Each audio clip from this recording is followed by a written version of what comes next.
కొబ్బరిలో చూసారంటే మనకి మూడే టైప్ ఉంటాయన్నమాట.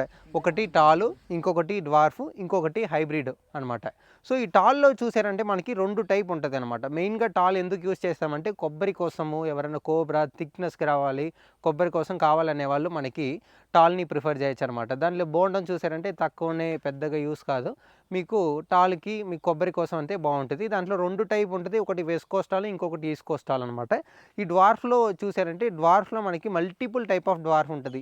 Malign orange dwarf, green dwarf, malign green dwarf అనేసి, చౌగాడ్ గ్రీన్, చౌగాడ్ ఆరెంజ్, గంగాబొండం గ్రీన్ డ్వార్ఫ్ అనేసి డ్వార్ఫ్ వెరైటీస్ చాలా ఉన్నాయి. డ్వార్ఫ్ వెరైటీస్ మెయిన్‌గా మనకి బోండం పర్పస్‌కి బావుంటది. కొబ్బరి థిక్‌నెస్ కూడా బానే ఉంటది. కానీ మనం ఎక్స్‌పెక్ట్ చేసేంత కొబ్బరి థిక్‌నెస్ రాదు కాబట్టి ఆయిల్ పర్సెంటేజ్ తక్కువ ఉంటది కాబట్టి మెయిన్‌గా డ్వార్ఫ్ వెరైటీస్ అంతా మీకు బోండంకే బావుంటదనమాట. ఇంకొకటి చూసారంటే హైబ్రిడ్స్ అనమాట. హైబ్రిడ్ మీకు నట్ షేప్ చూసారంటే మంచి రౌండ్ షేప్‌లో ఉంటదనమాట. ఇది వచ్చి కొబ్బరి, బోండం 2 దానికి యూజ్ చేసుకోవచ్చు. ఎందుకంటే ఇది వచ్చి క్రాస్ పాలినేషన్ చేసిన ఒక హైబ్రిడ్ వెరైటీస్ అనమాట.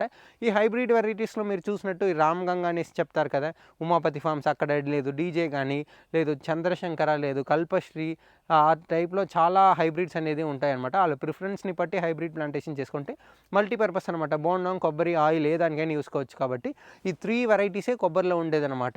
మీకు తెలివిగా అర్థం చేసుకోవాలనేసి నేను మీకు ఇట్లా చెప్తున్నాను. మీకు అర్థమైందనుకుంటా. ప్రతి ఒక్క కోకోనట్స్‌కి ఎవరైనా డౌట్ ఉండే వాళ్ళు ఈ వీడియో పంపించి ఆళ్ళకి షేర్ అయితే చేసేయండి.